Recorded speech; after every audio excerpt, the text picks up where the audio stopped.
जवानी के हुए दहो मनवा से मनवा के जुड़े दहो छीटा जवानी के हुए दहो आज सुते न जगारिया तान की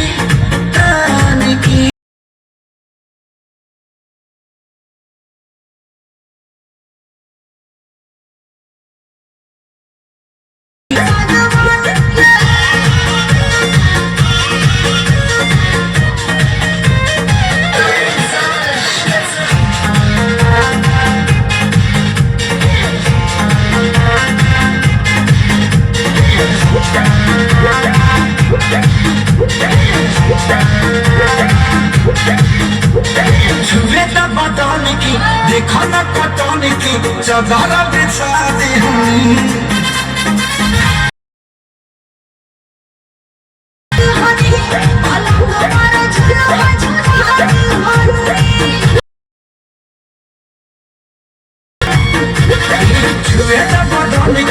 देखो न कटौन की चादर बिछा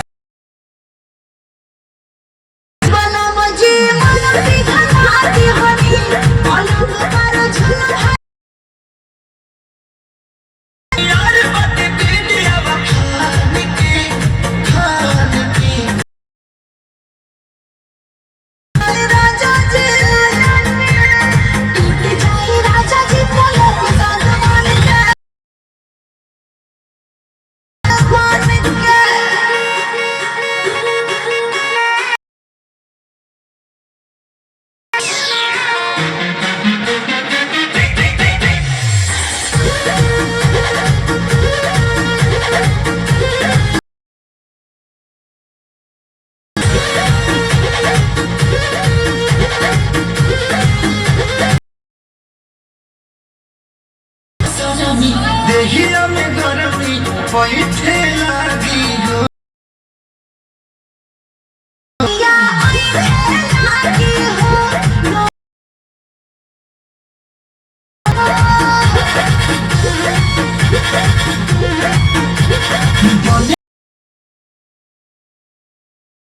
बैठे